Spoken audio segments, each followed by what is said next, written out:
And a good Saturday morning. I'm meteorologist Andrew Samet, continuing to track some showers and storms out there on our early Saturday morning as a cold front arrives across the area. Nothing severe at this time, but we're continuing to keep an eye on it. So let's get right into it here with our radar analysis. We'll switch it over to the radar here. And again, there's an area of some intense thunderstorms south of Waco. This is heading towards the Interstate 45 corridor. Again, all of this is below severe limits at this time, but we cannot rule out some small hail with some of these storms and maybe some wind gusts up to 40 miles per hour. This is slowly approaching our East Texas counties, including Anderson and Houston counties over the next hour to hour and a half or so as they slowly make their way here.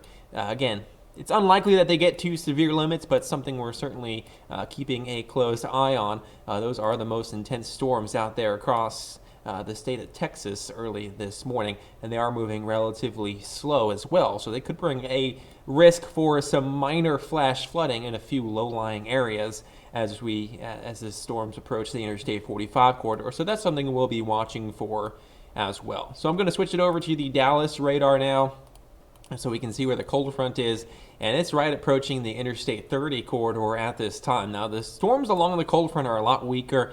Not a whole lot of concern up here in terms of the severe weather threat. Again, it's going to be these storms down here that do have the best shot of becoming strong to severe. But like I mentioned, that threat overall is on the lower side of things. So temperatures right now across the area are quite warm.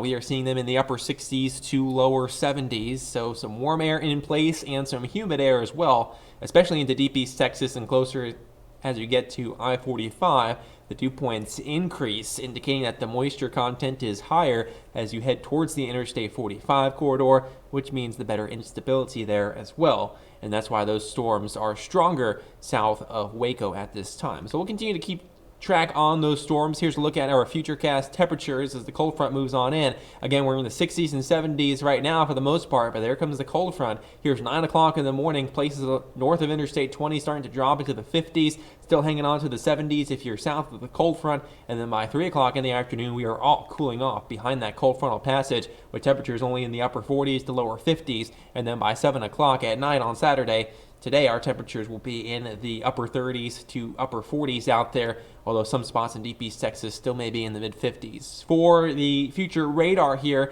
here's 5 o'clock in the morning, the cold front entering our area. Again, some heavy rain along the cold front, but it's those storms to the south of there that we are going to be watching the closest through 6 o'clock in the morning. The cold front continues to push on through, the heaviest of the rain into deep East Texas, and that's also where the best threat of a 60-mile-per-hour wind gust resides as well. As we head towards your 9 o'clock hour, we are still tracking those storms out there. By 10 a.m., the line is moving into deep East Texas, our far southern counties here. By 11 o'clock in the morning, the line is making its last stand here locally, and then by noon, it exits the area entirely, although we will see some rain showers continuing out behind it, especially into portions of deep East Texas, which will continue through the early evening. And then by Sunday morning, here's a look at what we're expecting for low temperatures, dropping off into the 30s for pretty much all of us. Some of us may even see a freeze as you head towards the Interstate 30 corridor. So much cooler as we head into your day on Saturday. We'll continue to keep track of these storms over the next several hours.